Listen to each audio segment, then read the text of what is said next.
మీరు పెద్ద nepotism kid. నేను నెపో కిడ్‌నా? హ్మ్. అంటే చెప్పండి ఎలాగో? నేను జెప్తా. చెప్పండి. మీ నాన్న సినిమా మీద ఉన్నంత ప్యాషన్, ఆ! మీ నాన్న చూసినన్ని సినిమాలు, మీ ఆ! నాన్న మీకు చెప్పినన్ని స్టోరీలు, ఆ! అయన్నీ సినిమాకి సంబంధించినయే సార్. 100% అందుకని మీరు సినిమా నెపో కిడ్. ఆ! ఒప్పుకుంటా సార్ ఆ! అయితే. ఆ! ఒప్పుకోవాలి. లేదు, ఒప్పుకుంటా. లేదు. నేను కరెక్ట్‌గానే జెప్తా. యాహ్! యాహ్! ఎందుకంటే అంత ఎంకరేజ్ చేసి, యాహ్! అన్ని విషయాలు నీతో మాట్లాడి, ఆయన అన్ని సార్లు సినిమాలు చూసి, అవును.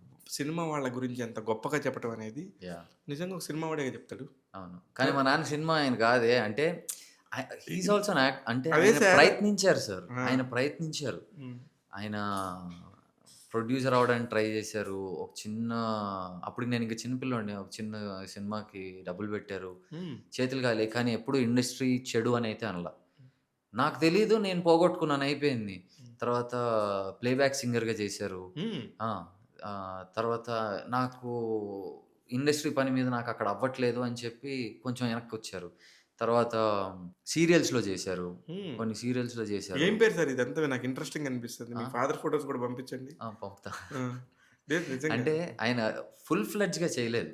Of course. Again yeah! On yeah! And of, on and of ఉండేది. ఆయన ఒక రెస్పాన్సిబిలిటీస్ పక్కన వేరు. రెస్పాన్సిబిలిటీస్, ఇంకో పక్క exactly. Passion of the cinema. Yeah! Yeah! రెండిటి మధ్యలో మేమంతా చిన్న పిల్లలం. ఆ! సో, నేను మా తమ్ముడు చిన్న ఇక ఆయన పిల్లలం. కలలన్నీ మీతో యాహ్! తీర్చుకుంటున్నాడు సార్. యాహ్! యాహ్! అందుకనే మీరు నెపో కిడ్. ఆ!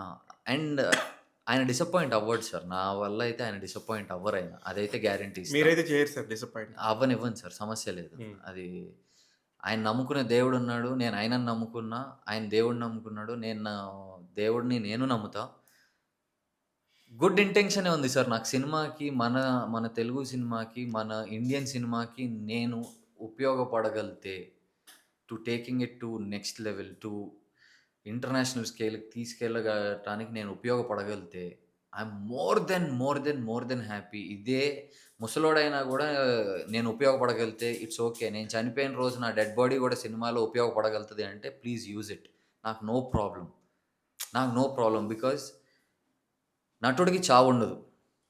నా అస్థిపంజరం పనికొచ్చినా కూడా తీసుకెళ్ళిపోండి అంటా నేను. Use it. Go for it. దాంతో కామెడీ చేసుకుంటారా? లేకపోతే దాంతో మీరొక సీరియస్ యానిమల్ లాగున్నారు చేసుకుంటారా? గదా సార్. సినిమా వెయిట్ యానిమల్ చేస్తా లాగున్నారు. సార్ నేను. నాకు తక్కువ నాలెడ్జ్ సినిమా మీద. అంటే టక్కుమని పెద్దోళ్ళు ఆళ్ళు, ఈళ్ళు అని చెప్తూ ఉంటారు గదా! నాకు కొన్ని సార్లు అర్థం గాదు. కానీ ఏం చేయాలో క్లారిటీ ఉంటది. వర్క్ నాకు స్క్రిప్ట్ మీకేమొచ్చో ఇస్తే తెలుసు మీకు. మీకేం రాదో మీకు క్లారిటీ రాని ఉంటది. దాని మీద ఎళ్లి నేర్చేసుకుంటా సార్. హ్మ్. నాకు టైమ్ వేస్ట్ ఒద్దు నాకు. హ్మ్. రాదు అని జెప్పి నేను ఆ ఇన్‌సెక్యూరిటీతో బతకలేను నేనెక్కువ. టక్కుమని ఎళ్లి నేర్చేసుకుంటా నేను. సూపర్. మీరిందాక వాయిస్ అన్నారు. నాకు స్టార్టింగ్ ఆఫ్ మై కెరియర్‌లో నేను ఇలానే మాట్లాడేటోడిని. ఏదున్నా సరే ఇంతే. అవును సార్. ఓకే. హ్మ్. అవును. Thank you very much sir.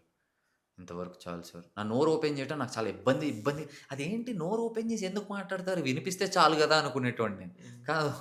Expression. Expression అది వాయిస్ ఆఫ్ మెల్లట ఎక్స్‌ప్రెషన్. ఆ! హ్మ్. మెల్లమెల్లగా నేర్చుకుంటున్నా. వేరే టీచర్స్‌ని కలిసి, వేరే యాక్టర్‌లని చూసి నేర్చుకుంటున్నా. అరే! ఐ కెన్ లెర్న్ సంథింగ్ అన్నట్టు అలా. యాహ్! సూపర్ అండి. అసలు యాహ్! నాకు భలే నచ్చింది.